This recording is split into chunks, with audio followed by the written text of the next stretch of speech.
Salamat sa Diyos na sa taon na ini ay ginawan kita ng sarong pagkakataon, oportunidad para mas maghanani sa iya.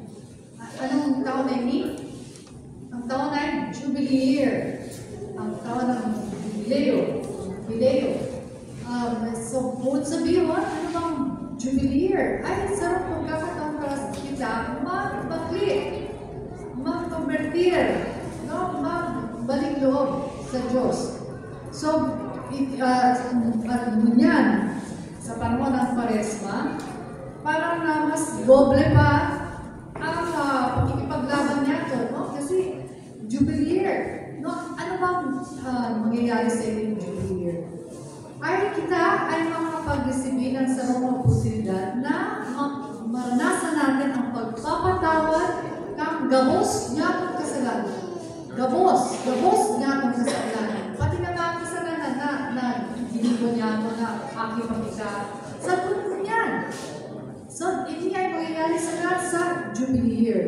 So, hindi ay sarong ay ang pagkahera kan Diyos para sa mga gabos.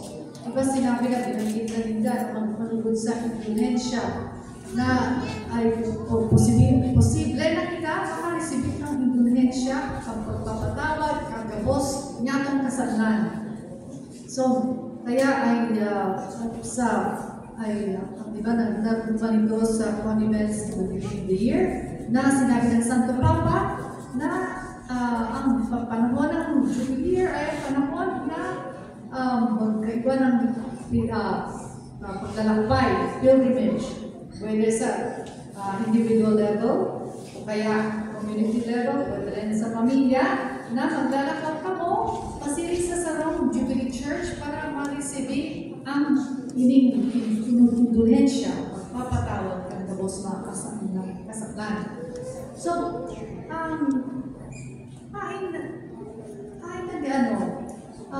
saan parang nagpoon? Saan nagpoon? Hining pagkahirap ng Diyos para sa to. Gusto niya, natawan kita, hindi kulang grasya sa taon na ini. Hindi niya ay halis sa iyang pagkamo. Naramdaman nito sa sarong Ebanghelyo, sinabi ni Yesu Kristo na ako ay nagdigdi sa kinakban para magdara ng kalayo. Sabi niya, magdara ng kalayo at ako'y nagpupurisaw sa pud na hindi nangyayari. Dahil nauutog ining kalayo. Ano ining kalayo? Ang kalayo ay ang larawan o simbolo ng pagkamot. Pagkamot kan Diyos. Kasi ang pagkamot kan Diyos ay siling sa kalayo na parang, di ba, ang kalayo na nangyari, nauubos. Pag nasusunod na uubos, di ba? Parang kainin ang kusog ng pagkamot kan Diyos para sa itong Diyos. No? Pero ang problema ay parang minsan kahit dyan, no? Uya ang pagkamot kan Diyos, pero dahil niya ito na naranasan. Dahil niya ito na nahihiling. Ang Diyos ay ang pag-ibok, ang paglalang sa gabos ng bagay, pati na kita, ay hinibok sa pagkamot.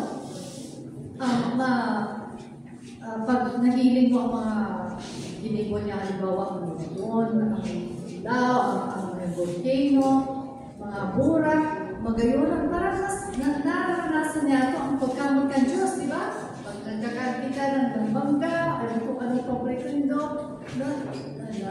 ay parang naranasan niya tayo, namukutan ako ng Diyos, di ba? Pero, sa pag-ibig na sa mga tao, nahiling ba nindo ang pagkamot kan Diyos? Minsan ba mo, di ba? Ay mas naging pabigat ang buhay, kulita sa ibang tao. Nung pati na ako, di ba? So anong nangyari? Ano ang parang ulang? Ulang ba? Sa gabal? Anong ulang? No, para dahil ma-receive, dahil maabot sa to, ang pagkamot ng Diyos, dahil parang epekto na ano ang maulang. So, unang mga bagay, ang mga idolo niya ito. Ang mga idolo. Kita ibang mga idolo, ay yan na naggabos ay mga ulang para marisipin nato ining pagkamo. So,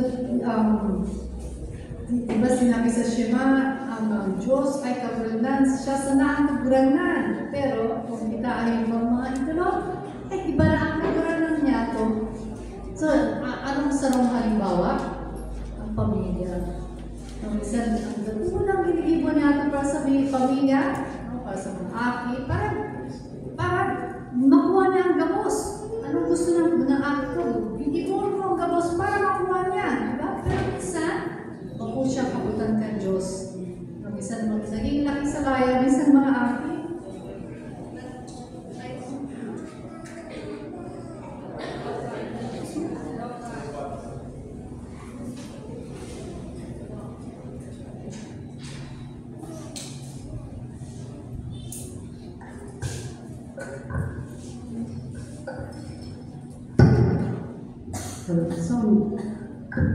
So, kung minsan ay para ang sentro ng buhay niya to, ay pamilya, ay nawawala kita, dahil niya to alam mo anong kabutan ka Diyos para sa ko, para sa para sa akin. Kasi ang pamilya, no? Di ba na ng buhos, di ba na ang ibang tao.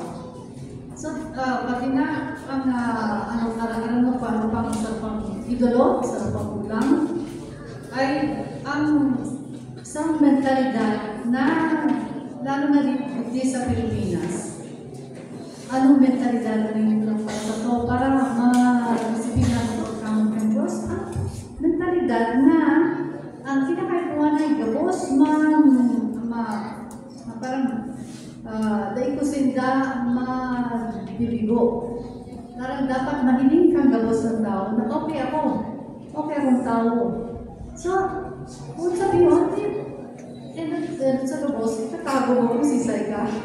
Kung itatago mo kung sisay ka, hindi mo na niluluwas, hindi mo pinapahiling sa iba kung sisay. So, kano ka kamaraon, karaon. Hindi, parang magagawa ang Diyos. Diba? Kung dahil ka mag-aamin, pag ako na ako mga maluya, ako mga kayo, walang nag-ibo ang Diyos sa inyo. Hindi mo mararanasan ang pagpapatawad. Kasi feeling gusto mo yung pahiling sa iba na perfecto ka.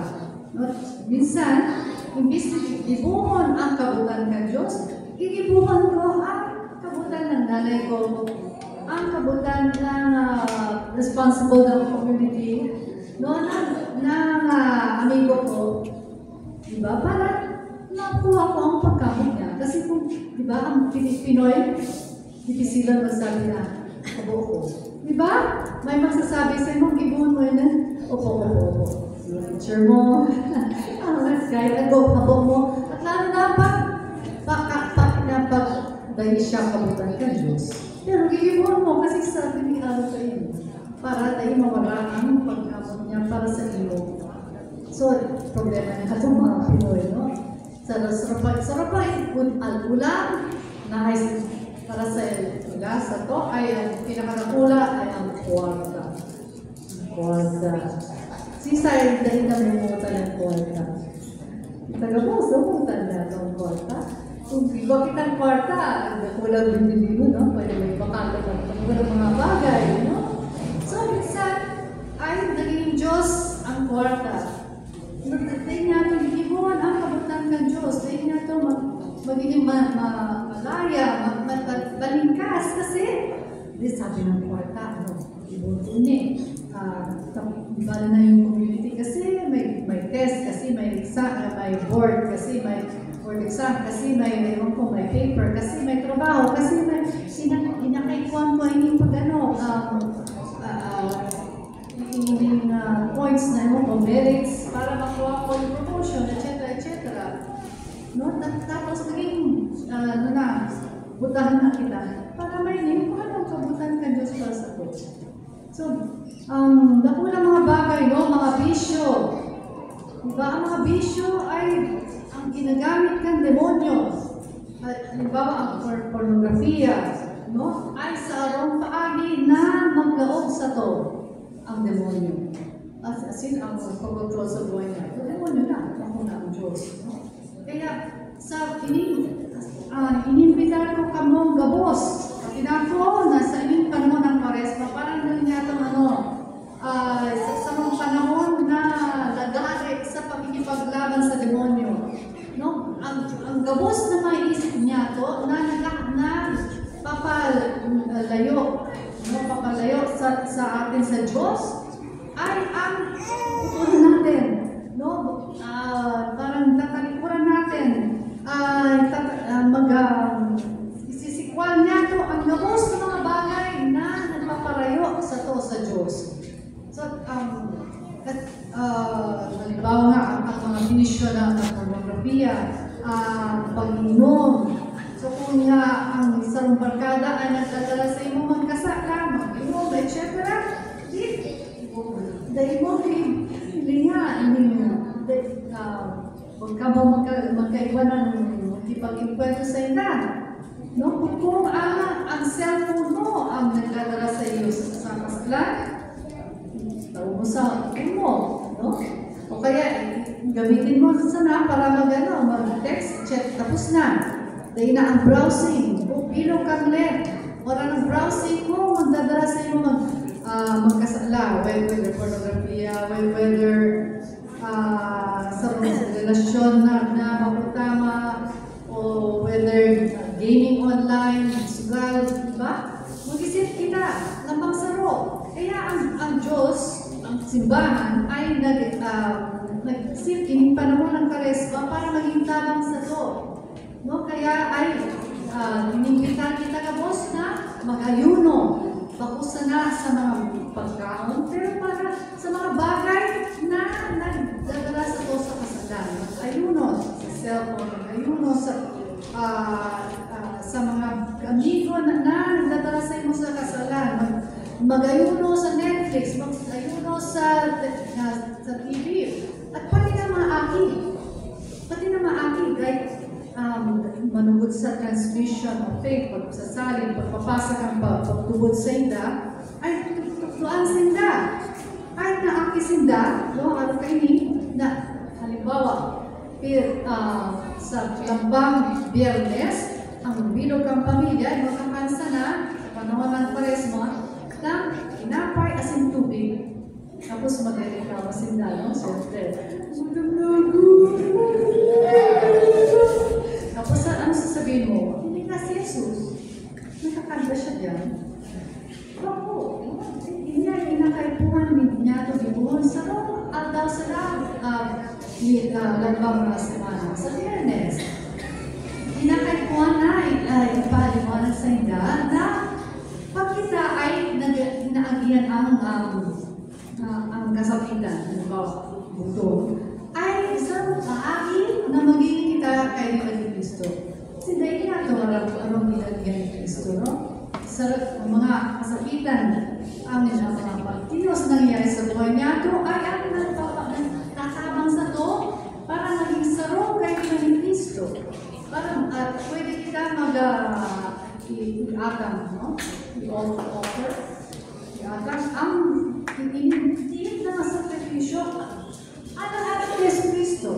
For the love of Christ, no? Ano sa mga tao na naghihirap, na inaagihan ng lain-lain ng mga kasakitan, ng mga nagagalan sa mga abdominis, mga kongkelan, sa papa, mga nagugutom sa pirang mga tao na nasyon sa kinaban, sa mga may gera, no?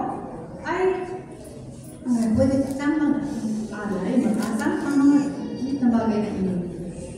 So, ang gabos ay para ano? Para labanan yung demonyo rin, no? Ay, si St. Catherine of Siena ay sarong mystic, no? Bukod sabihin, ay nalilin niya si Jesus Cristo, ipag-dialogo siya kay Jesus Cristo.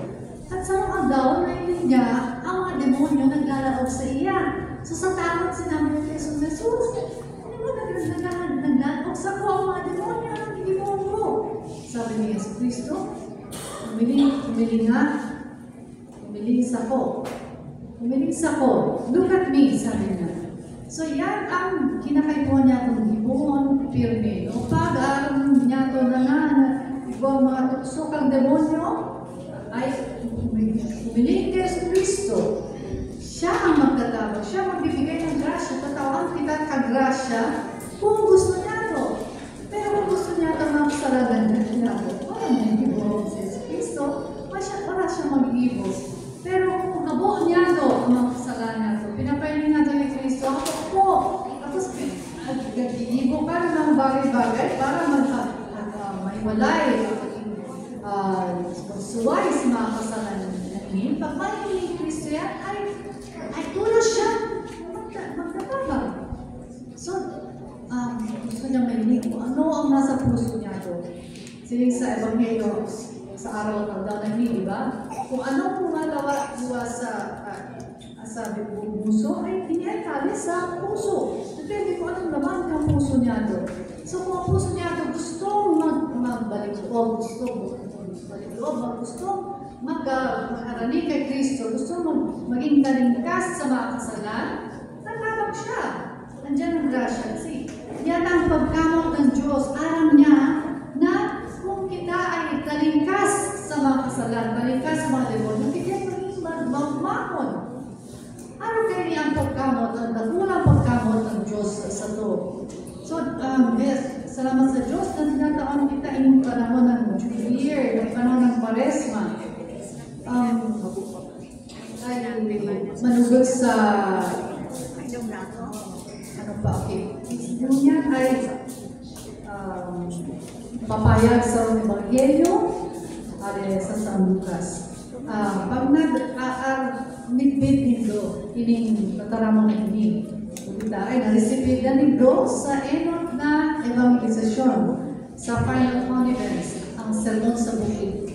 No? As in, dahil ko alam kung ano ang nasa puso nito, kung nagawang nito, kung iisip nito, ano ba yan? Imposible. Ano ba yan? Baka hindi naman pwede literal.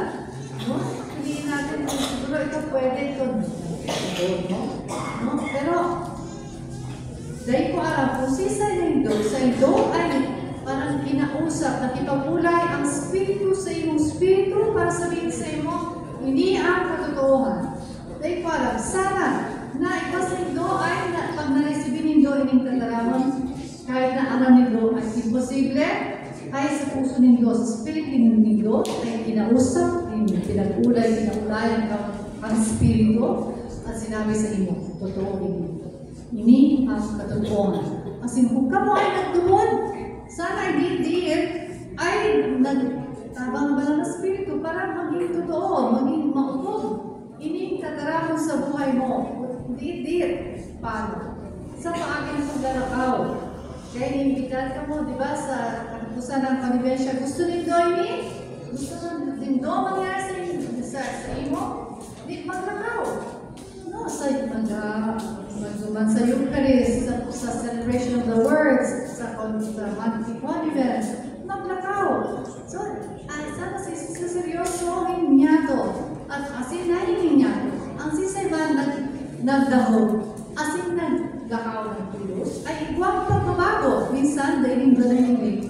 Pero dahil niya mo, minsan sa pagtataram nito, ano na niya mo kung may nangyari na sa iyo. At sigurado ay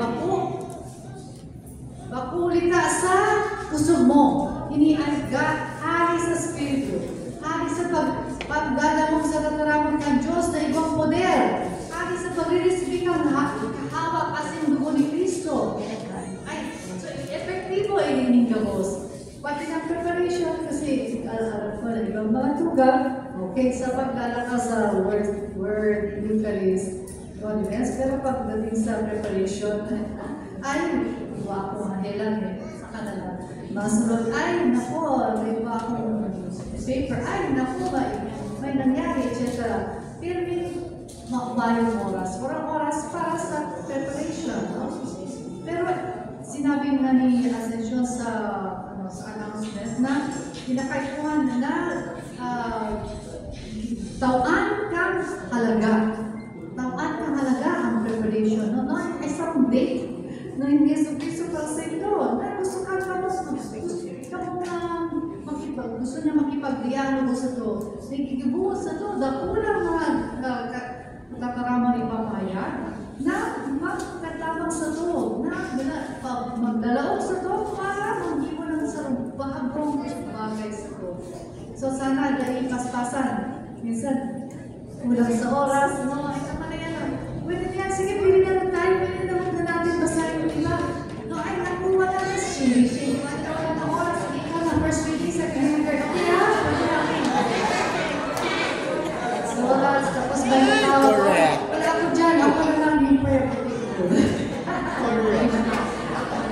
Correct. So, yun, nawaan nga ito, importansya.